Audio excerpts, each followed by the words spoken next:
نحمده ونصلي على رسوله الكريم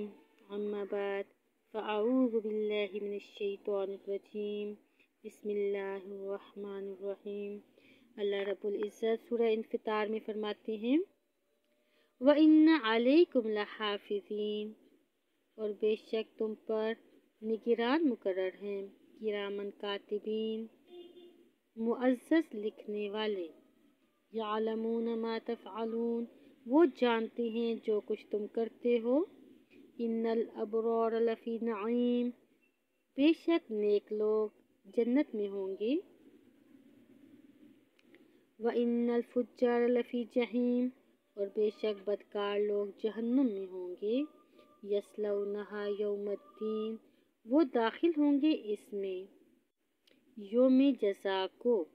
وما ہم عنہا بغائبین، اور نہ وہ اس سے غائب ہوں گے۔ کوئی بھی گناہ تنہائی میں کرنے سے پہلے 4 باتوں کو سوچ لیں کہ اللہ تعالیٰ نے دائیں بائیں 2 فرشتے مقرر کر رکھے ہیں جو انسان کے تمام اعمال کو لکھ رہے ہیں، چاہے انسان کسی محفل میں ہو یا بند کمرے میں ہو، باتھ روم میں ہو یا کمرے میں، بیڈ روم میں ہو یا کالج میں، جنگل میں ہو یا کسی دفتر میں۔ اللہ رب العزت نے ان 2 فرشتوں کو مقرر کر رکھا ہے جو انسان کے نامہ اعمال کو لکھ رہے ہیں، اور قیامت والے دن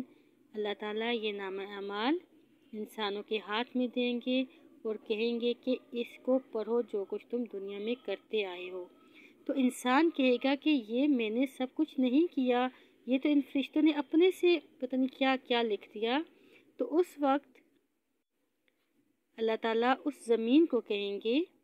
جس زمین پر کھڑے ہو کر اس نے گناہ کیا تھا کہ جس دن زمین پر کھڑے ہو کر گناہ کرتے تھے، وہ زمین بولے گی کہ وہ زمین اس سال، مہینے اور تاریخ اور وقت کو بیان کرے گی کہ اس وقت اس انسان نے اس زمین پر یہ گناہ کیا تھا۔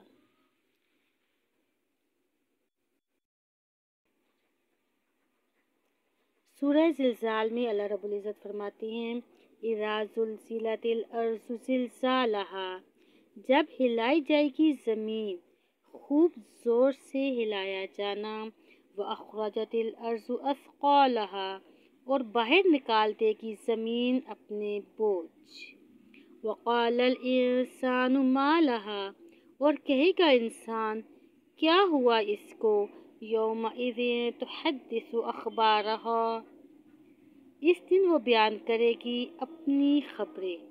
بأن ربک اوحی لہا،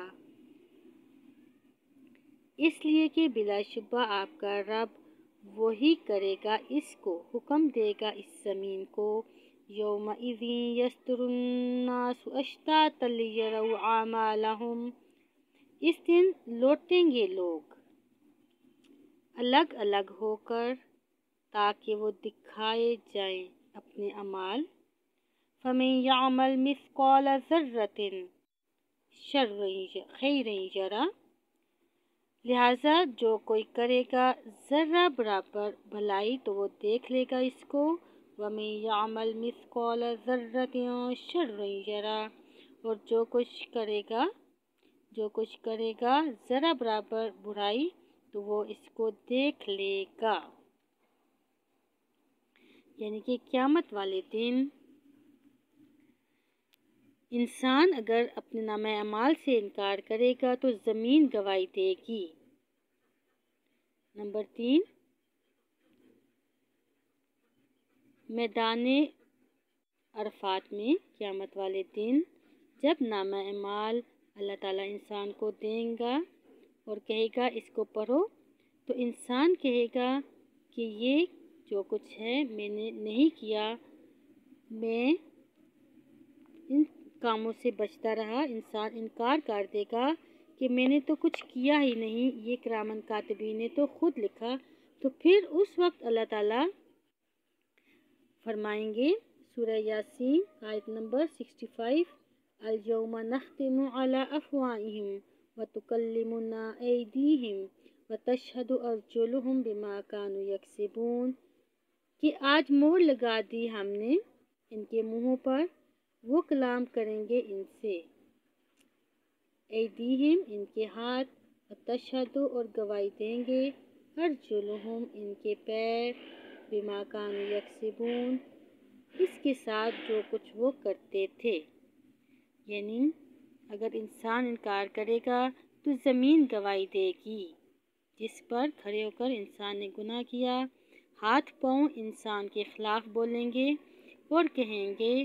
کہ یہ انسان وہی ہے کہ جس نے یہ گناہ کیے تھے۔ اللہ تعالیٰ کے حکم سے ہاتھ پاؤں سارا پول کھول دیں گے۔ ان تمام گواہیوں کو اگر انسان پھر بھی ٹھکرائے گا تو اللہ تعالیٰ فرمائے گا ان اللہ سمیع بصیر، کہ بے شک اللہ دیکھنے والا، سننے والا ہے۔ اللہ تعالیٰ کی نگاہ سے تم نہیں چھپ سکتے، چاہے انسان اندھیرے میں ہو، بند کمرے میں ہو یا سمندر کی تہہ میں۔ اللہ رب العزت عرش پر مستوی ہو کر بھی تمام انسانوں کو دیکھ رہا ہے۔ اللہ تعالیٰ کو کسی لائٹ کی ضرورت نہیں۔ اللہ رب العزت تو ایک پتھر کے اندر رہنے والے کیڑے کو بھی خوراک دیتا ہے اور اس کی کیفیت کو سمجھتا ہے۔ معاشرے میں بگاڑ پیدا نہ کریں۔ موبائل پر غیر مردوں کا عورتوں سے اور غیر عورتوں کا مردوں سے فضول اور بے مقصد باتیں کرنا، دوستیاں لگانا، یہ بھی بہت بڑا گناہ ہے۔ اور جب تنہائی میں، بند کمرے میں، جب واٹس ایپ یا موبائل پر اس طرح کوئی کام کر رہے ہوتے ہیں تو انسان کو یہ سوچنا چاہیے کہ ایک ذات ہے جو اس وقت بھی مجھے دیکھ رہی ہے، تو قیامت والے دن پوری خلقت کے سامنے ہمارا یہ گناہ فاش ہو جائے گا تو ہم اس وقت کیا کریں گے؟ معاشرے میں بگاڑ پیدا نہ کریں، اپنے گناہوں کی معافی مانگیں، اللہ تعالیٰ سے توبہ کرتے رہیں۔